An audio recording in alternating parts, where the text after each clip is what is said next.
Business trips are dreadfully boring, especially in my line of work. The only good thing about them? Hotels. The tedium of day-to-day dealings bookended with clean towels and a mint on my pillow. If I could live in one, I surely would.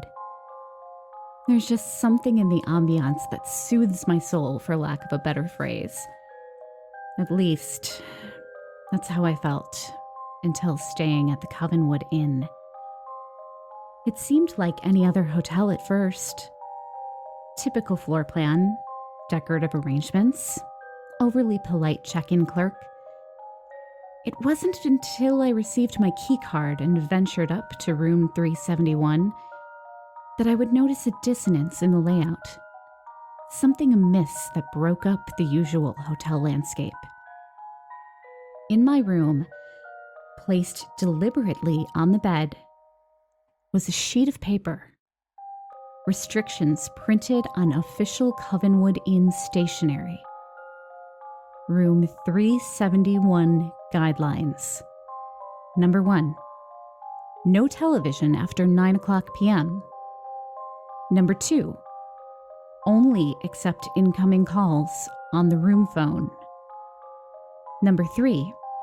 Leaving your room between the hours of 10:30 p.m. and 1:30 a.m. is strictly forbidden. Number 4. At least 2 to an elevator at a time. Never go in alone. Number 5. No visitors. If there's a knock at the door, ignore it. Number 6. The minibar is for emergencies only. Number 7. The view is a lie.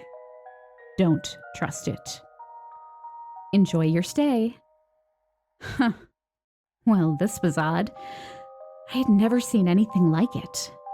Not once in any of the hotels I'd stayed at in the past.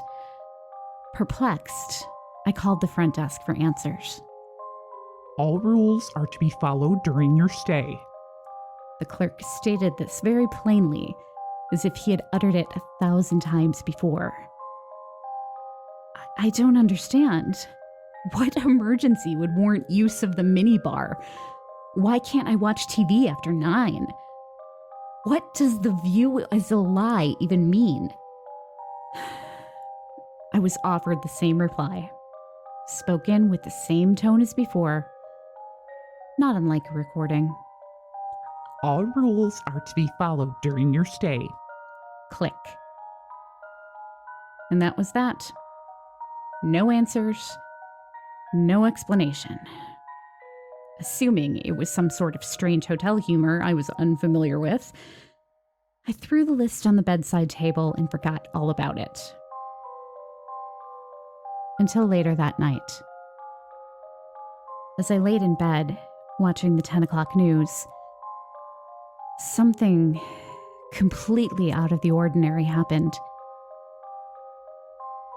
The reporter began scratching at her face, a little at first, but then a lot. Her motions became aggressive, and skin started peeling. Blood dripped from the wounds as she continued to relay her report without missing a beat. No one seemed to notice or react to her appearance. Eventually, she froze in place and stared at the camera. Then, a close-up of her face. Grotesque and mangled. Her bloodied lips spread apart and offered an ominous sentiment. Don't break the rules, Jack. I jumped out of my bed, left my room, and ran downstairs. My voice echoed through the lobby as I barged over to the front desk. What the hell is going on here? The receptionist didn't so much as blink at my intrusion. What can I help you with, sir? I just watched a news reporter tear apart her own face and tell me personally, to follow your bizarre hotel rules. Is this some kind of a sick joke? He pointed at the wall clock behind him. It's 10:18, sir. In room 371, there's no television past. I grabbed him by the collar. I don't appreciate being toyed with. Continue this jest, and there will be a call made to the authorities. Mark my words. I let go of him and stormed off. Monotone voice trailing off in the distance. All rules are to be followed during your stay. I returned to my room, shut the TV off, and laid down to sleep, pissed off, but exhausted. Unfortunately for me, my slumber would be short-lived. I awoke later that night in a fit of sleep paralysis, pinned in place by my own body. At the foot of the bed was a shadowy figure whose features I couldn't quite make out in the darkness. A warmth overtook the room as it stepped over to my side. My heart began to race. Closer now, I could see it was a man, maybe in his 50s, well-dressed, gray mustache. He leaned over me and spoke with a disturbingly unnatural timbre. His voice echoed off the walls and met my ear with an inhuman cadence. It's a pleasure to meet you, Jack. Are you enjoying your stay so far? I tried to break free of my chemical restraints, but it was no use. Where are my manners? I'm Garrett Covenwood, the owner of this here hotel. I like to greet my guests whenever I can. He rested his hand on my arm. There was a stinging sensation where his skin met mine, but I could barely wince in response to the pain. Follow the rules, Jack. If you don't, you're in for a bumpy ride. All at once, the warmth dissipated, and the sound of my cell phone buzzing rendered me fully awake. I jolted to a sitting position, reclaiming my movement. The man was gone, and my arm was fine. Thank God it was just a nightmare. I quickly grabbed my phone and answered. It was my boss, Coulter. Hey, Jack. There's been a change of plans. Need you down in the lobby right away. What for? I asked, somewhat groggily. No time to waste. Just hurry up. Click. I looked at the time. It was 12:36 a.m. I was forbidden to leave my room according to the damned rules. I called the front desk. Listen here. I need to come down to the lobby and meet my boss. I don't care what your rules say. There better be no weirdness, you hear me? The sound of tapping away at a keyboard filled my ear. Sir, our records show that your boss, Coulter Brumlock, is fast asleep in his room. Confusion washed over me. In his room asleep? How would you even know that? Are you telling me there's no one in the lobby waiting for me? No, sir. It's a slow night. Just me and the fern in this corner. I hung up the phone and dialed Coulter's number. After 2 tones, he picked up. This better be good, Jack. I was sleeping. Coulter, you didn't just call a moment ago and ask me to meet you downstairs, did you? He let out a groggy sigh. Of course not. What are you talking about? Can I go back to bed now? Another wave of confusion struck. Sure. It was probably a wrong number or something. Sorry to wake you. Before hanging up, I asked him one last question. Hey, you didn't get a weird list of rules from the hotel, did you? No. Now let me sleep. Click. He hung up, and I sat there contemplating things. Honestly, it felt as though I was hanging on to my sanity by a single fragile thread. I had told myself the images on the TV were the hotel's doing. But this couldn't be faked. Coulter and I had known each other for years. I knew his raspy voice anywhere, better than I knew my own. That was definitely him on the other line. But at the same time, it couldn't have been. It was, by all means, a mystery. The next day of work came and went. Before long, Coulter and I met back at the hotel where we dispersed to our separate rooms. What was once the highlight of any given business trip was now tainted by uncertainty. For a good long while, I sat there in bed, still in my dress attire, perusing the list of rules on the bedside table. I couldn't make sense of them any more than when I arrived. But it had become abundantly apparent that something was going on. Something unexplainable.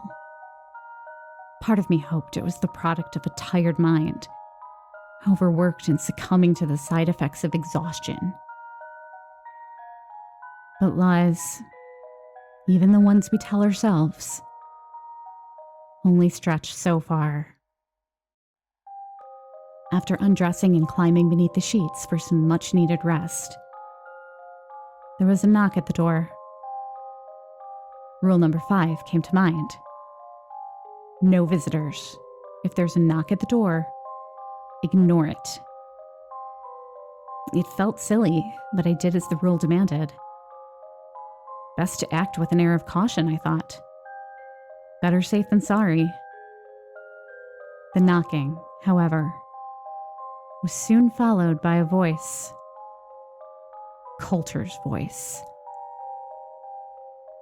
Jack, are you in there? Your wife called me. Says she couldn't get through on your cell. Something happened to Leslie. My heart sank. Leslie was our daughter. I jumped out of bed, ran to the door, and opened it at once. Coulter walked in, visibly troubled. What's going on? What happened to Leslie? Coulter bore a look of deep concern. Well, it's not good news. My heart was pounding. Out with it already. What happened? This is my daughter we're talking about. He looked at me almost teary-eyed. Leslie's dead, Jack. All color vanished from the room. What air I had in me left my lungs in a single, labored breath, as a steady stream of tears wet my face. Coulter put his hand on my shoulder. There's more. Please, sit down.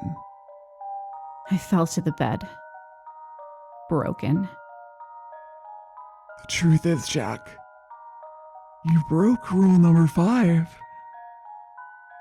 Now, I have to hurt you. His lips stretched into a wicked grin, and his body froze. He was as still as a statue. Coulter, I don't understand. In a flash, his hands lunged and connected with my neck. With a viciously tight grip, he began squeezing the air out of my lungs. I tried to fight back, but his strength was overwhelming.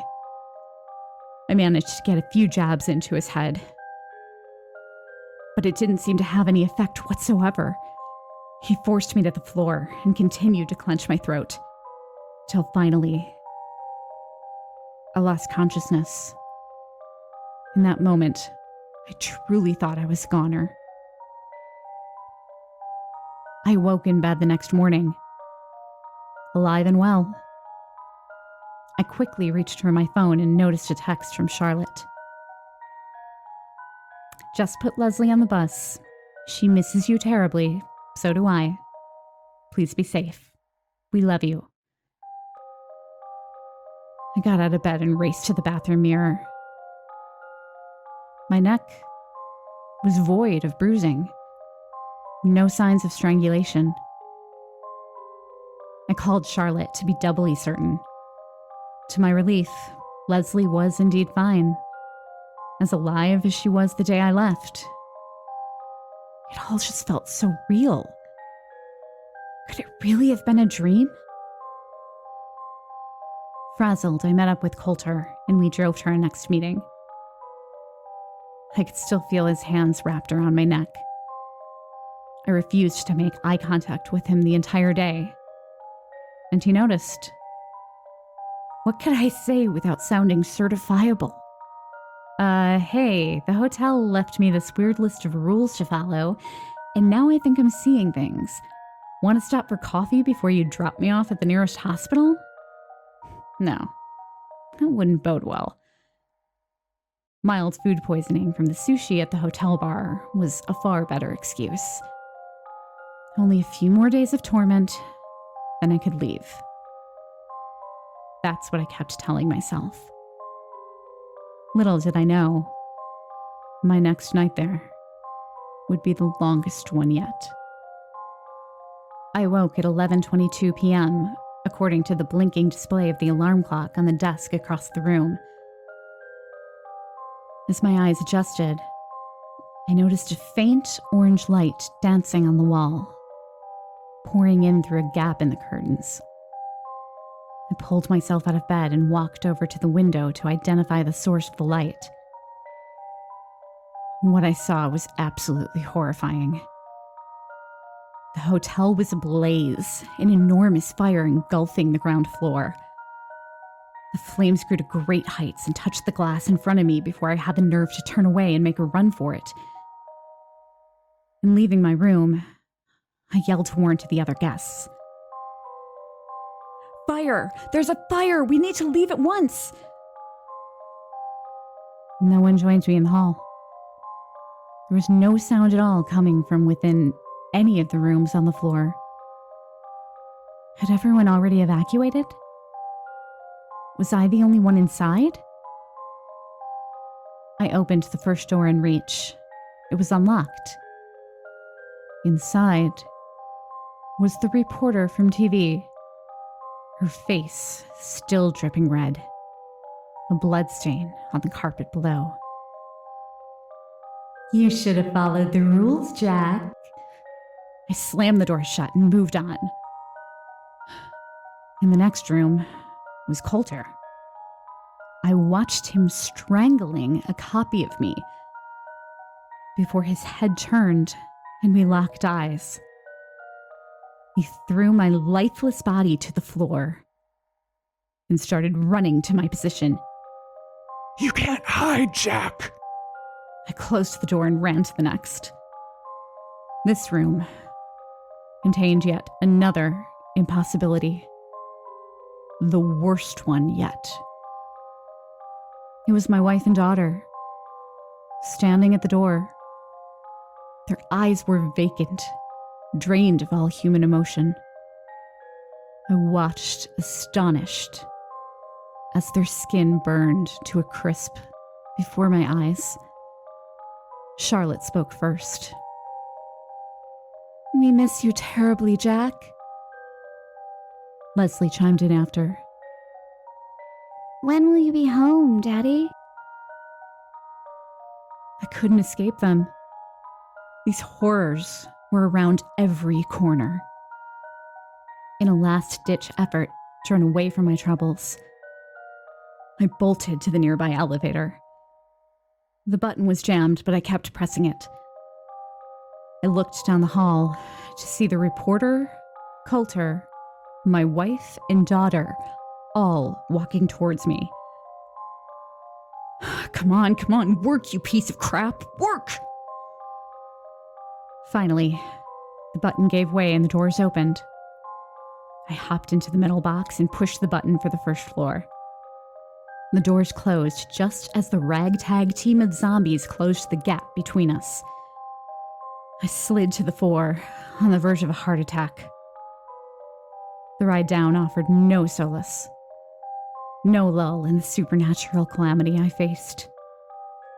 Without warning, the elevator dropped, plunging to the depths of the hotel, far deeper than I thought possible. I gripped the railing as tight as I could as the light wavered in and out of life. In between flickers, Garrett appeared before me. You've broken almost every rule, Jack. This is what happens. You'll destroy us all if you're not careful. He vanished. The light left with him. Knowing my death was fast approaching, I closed my eyes and thought of Charlotte and Leslie. I could see them playing outside in the rain on the day I left. It was always heartbreaking to say goodbye, and this would be no different. I held on to their memory and braced for impact. As the elevator neared the end of its descent, Garrett's booming voice entered my mind and broke the trance. Wake up, Jack. Jarred, my eyes opened and I fell back, landing on the floor. The unique abrasiveness of carpet brushed against my skin. I was no longer in the elevator. Upon taking a deep breath and gathering my wits, the familiar surroundings set in. I had inexplicably been transported back to room 371. As I looked around in disbelief, happy to be alive, I noticed the list in my hand. Rule number 7 was now circled. The view is a lie. Don't trust it. It took a minute to register, but I now knew what it meant. The view through the window. There was never any fire. It was just another ploy to get me to leave the room. And I foolishly took the bait. My eyes darted to the alarm clock on the desk. It was 1:47 a.m., meaning it was now safe to leave. I needed to get the hell out of there and fast. I stood up, marched to the door, and grabbed the knob. It was hot to the touch, burning hot. I pulled back my hand instinctively to avoid the harsh heat. I then noticed the charred wood on the bottom of the door's frame, indicating fire. Real fire. But how? I thought the view had deceived me. I looked back to the list for answers and noticed postscript scribbled in pen. You should have followed the rules, Jack. You did this. Now we all have to suffer. My eyes scanned the page for more clues to no avail. They kept landing on rule number 7. In addition to being circled, it was underlined with a striking red ink. Why did my attention need to be drawn there? Was it just gloating? Or something more? That's when it hit me. I walked over to the window and peered outside. The fire raged on outside my room, but the world below seemed unaffected. No flames, no firefighters, no one running out of the hotel. Just a plain parking lot, traffic on the main road, and trees in the distance. As normal a view as one could hope to expect from this particular vantage point. But the view was a lie. I tried opening the window, but an unseen force closed it shut on my fingers. I screamed and pulled them back. In a great deal of agony, I lifted the chair at the desk and threw it against the glass. It shattered, revealing the world outside for what it really was. I saw the fiery wall below and heard the guests screaming in peril. There was indeed a fire, and I truly was in danger. Still in pain, I picked up the list and looked at rule number 6. The minibar is for emergencies only. This was certainly an emergency. Without any time to waste, I opened up the minibar next to the desk. Inside were no drinks or food, only a small black box with a red button affixed to its surface. I pulled it out and placed it on the bed. There was now smoke seeping into the room through the outline of the doorway. Looking over the list again, there were no further instructions. Nothing at all pertaining to the box. There was only one course of action left to take. I closed my eyes and pressed the button as hard as I could, putting my life in its hands.